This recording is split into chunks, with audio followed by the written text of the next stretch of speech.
5 goals, beating Leeds. I mean, it doesn't get much better, does it? No, you know, it's been a perfect day in that respect. Coming this morning, I love the 12:30 kickoffs as well, because you can go home and relax and enjoy the day, or you can forget the day and just spend it with your family. So just driving in this morning with the fans outside, then you come inside and feel the energy. Absolutely brilliant. So it's been a very, very good day. Simon Sterling. Ole, I know Bruno gets a lot of, well, virtually all the credit for his 3 goals, but could you just talk about Paul Pogba and his part in the game? He's only the 7th player to assist 4 goals in 1 game in the Premier League. Not impressive. You know, Paul's always he's got that vision, he's got that quality. But I know that the headlines will probably be about Bruno or Paul. But, you know, this is a team effort, and the space Mason creates for Bruno when to open up the channels, what everyone does ahead of the goals has been worked on this week. And but Paul, I'm very impressed with his fitness levels as well. He's not been with us for too long, and he looks fit, ready to go, enjoying his football. I love seeing Paul, Bruno, all these boys smiling when they play football. Carl Anker. Hi, Ole. Hi, Carl. I would like to talk a bit about Mason Greenwood today. You dropped deep a lot as your starting striker, which was quite surprising. When you have a talent like Greenwood and you know you want him to be a striker one day, at what point do you start introducing bits into his training progression? How do you know I want him to be a striker? Who said that I want him to be a striker? I've got forwards who can play different positions. You know, he scored a goal from left wing position. He's so effective from the right. He can still be a number 9 and centre forward, but he drops in. He's a natural footballer, and the way he's developed the last couple of seasons, you can see the way he burst away on that second goal. I think that's a man compared to a boy that was in the first team 2 years ago. So delighted with what he's done in pre-season, because he's worked so hard to get his fitness up, and he's ready to go. Yes, Carl? To respond to that, when you say you played him in numerous positions, is there ever a thought later on in time that you're going to give him a fixed position, or is it very much you want him to be this multifaceted, multi-talented, everything forward? I think you can see the forwards we've got into the team with Mason, Jadon, Marcus, Anthony, Dan, even they're very and Anthony. They can play in different positions, and Edinson is probably our only, call it, number 1 who's fixed in one position. So, so the rest of them, I think we should just leave them to enjoy developing in their careers. I remember Wayne, Carlos, Tevez, and Ronaldo playing together. Good players can always play together, and we need movements, and that's what we had today. Rob Draper.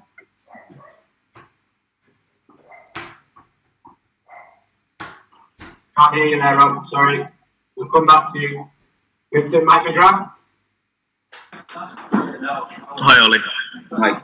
Do you think with the crowds back and showing affection to Paul can really kind of persuade him to be at the club long term and commit his future?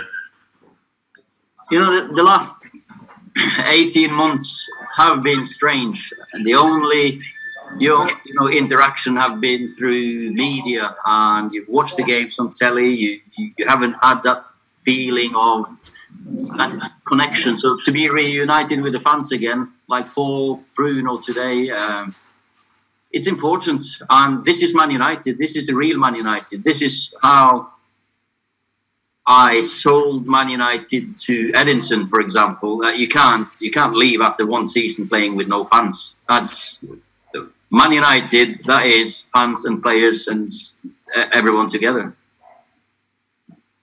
So, short answer, sorry, yes. Hi, Ollie. I think you said yesterday you wanted people other than Bruno to score goals this season. I just wonder if you forgot to tell Bruno that, or, you know, going forward, are you sort of expecting another season where he's your primary goal, if not your primary goal threat, one of your primary goal threats?